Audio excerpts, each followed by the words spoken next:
This is Let's Talk Staff with SN Jenga. Greetings again wherever you are watching us from, and thank you again for watching all our videos that we're sharing with you on a weekly basis. This week, let's dive straight into our episode and our focus on episode number 6, Overqualified or Fully Qualified. The year is 2007, 2008.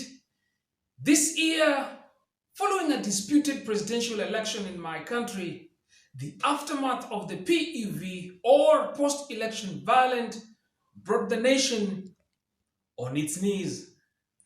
I need not to say that many people, to the hundreds of thousands, lost their livelihoods, and I was not spared either. This was a dark moment in our country. Now, have you ever been declined on a job offer because of this common phrase, you are overqualified or sometimes underskilled? Now, without being so descriptive of the events that happened in 2007, 2008 in my country, let me narrow down my job search after the PEV or the post-election violence. Now, it takes huge amount of energy to summon your strength and start a job hunt literally after losing everything you had clung on in the past. Now, my story, I printed hundreds of resumes and application letters intentionally.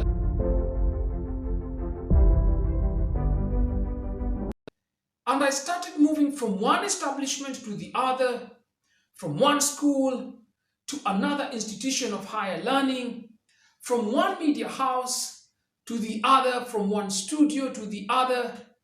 I didn't spare any job opening just to be back on my feet again and do what I love most. But as fate will have it, all that was like chasing the wind.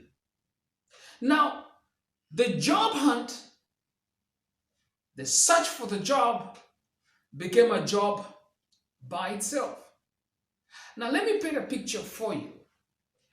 I went to the extent of making door-to-door hand deliveries from one institution, from one job opening, just submitting my candidature for any job opening that I thought was fitting my profile, and just to say, reviewing my past experience and my skills.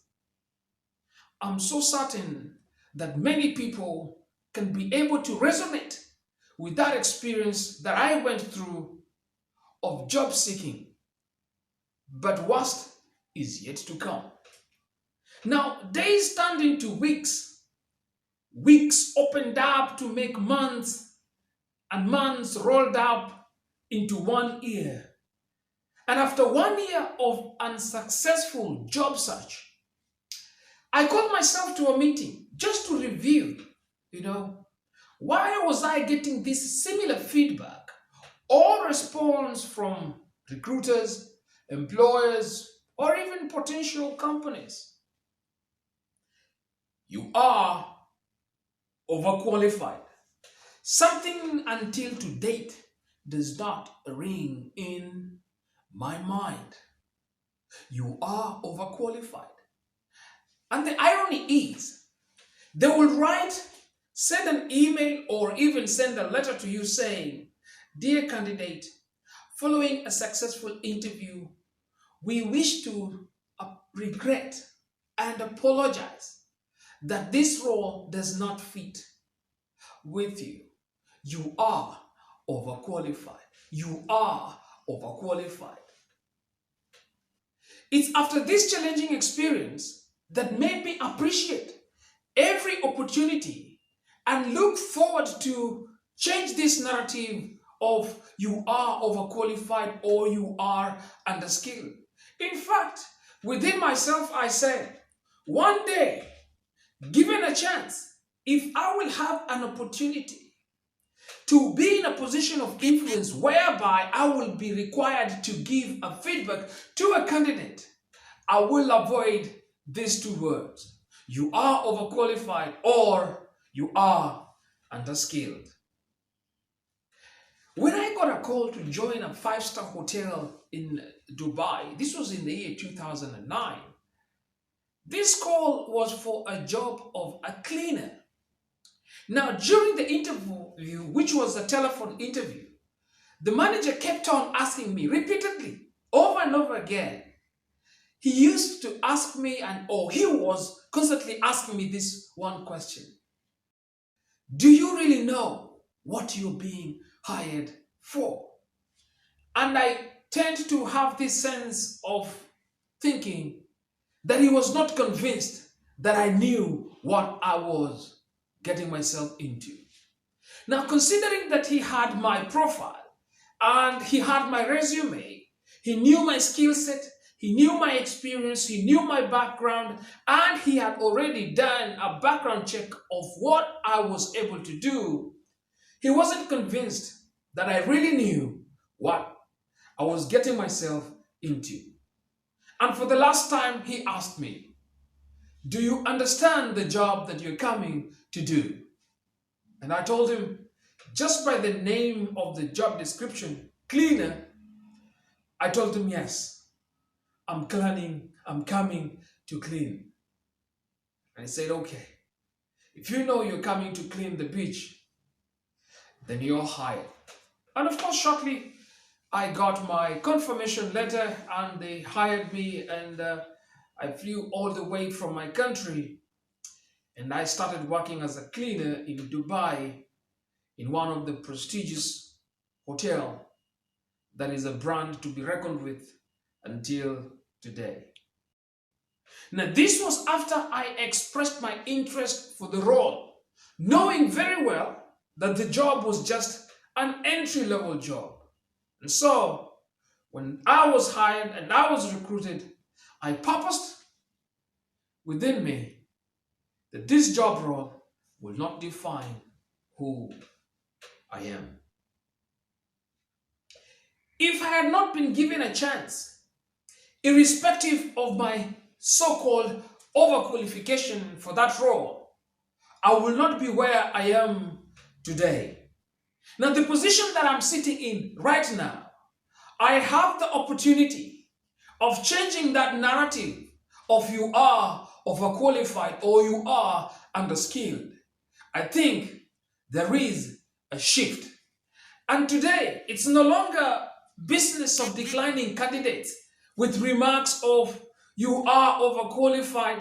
On the contrary, the narrative has shifted to sharing honest feedback on why a candidate may not be the right fit for the role. It's even baffling if you have ever been shown the door for being too good or being too smart for a particular job. It means you are rejected for being overqualified. Really? Shouldn't having more skills, education, or even experience be that thing that the company is looking for? All right, take it from me. There is no such thing as possessing too much experience or expertise in a particular domain. So, in case you are baffled by overqualified remarks here, overqualified remarks there, allow me to share with you some concerns that recruiters or potential employers may be battling with. Peradventure, this could be the real reasons you're not getting hired or why you didn't get that job that you are looking for, just like what happened to me some years back. These are the 6 signs you may be overqualified for the job you are looking for. 1. You meet or exceed every requirement in the job description. 2. You applied for the job just to get in with the company. 3. You'll be the most experienced person in that role by far, should you be hired. And 4, currently you're making a lot of money, more than what that package of the job that you are currently looking for is budgeted for. And you breeze through a take-home assignment. This normally happens during the interview stages. And last but not least, you answered all the questions that the interviewer asked you with a lot of ease, as if it was a walk in the park.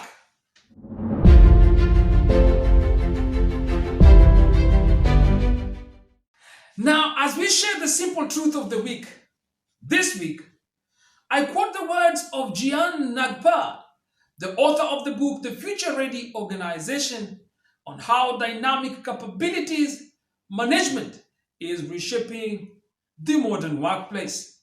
And this is what he wrote and said, and I quote, "We are entering into an age where speed, flexibility, innovation, and execution matter much more than decades of old qualification or antiquated experiences dressing up a very lengthy resume of what we get every single day."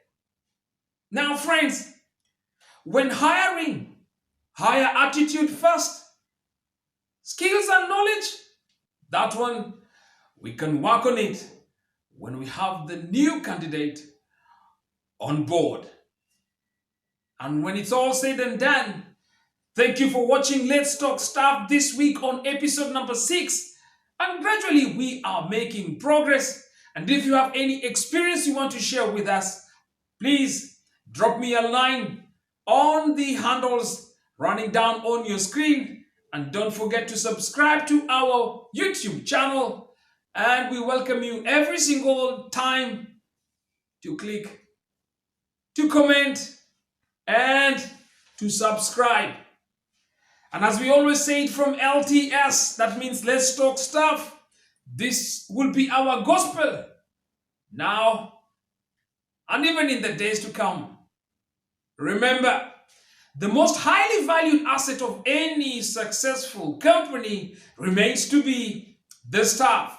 So, when you're hiring, don't just run for skills and knowledge. Hire attitude first, skills and knowledge. That one we can fix. Until next week on our episode number 7 from us. Looking forward to see you in the next one.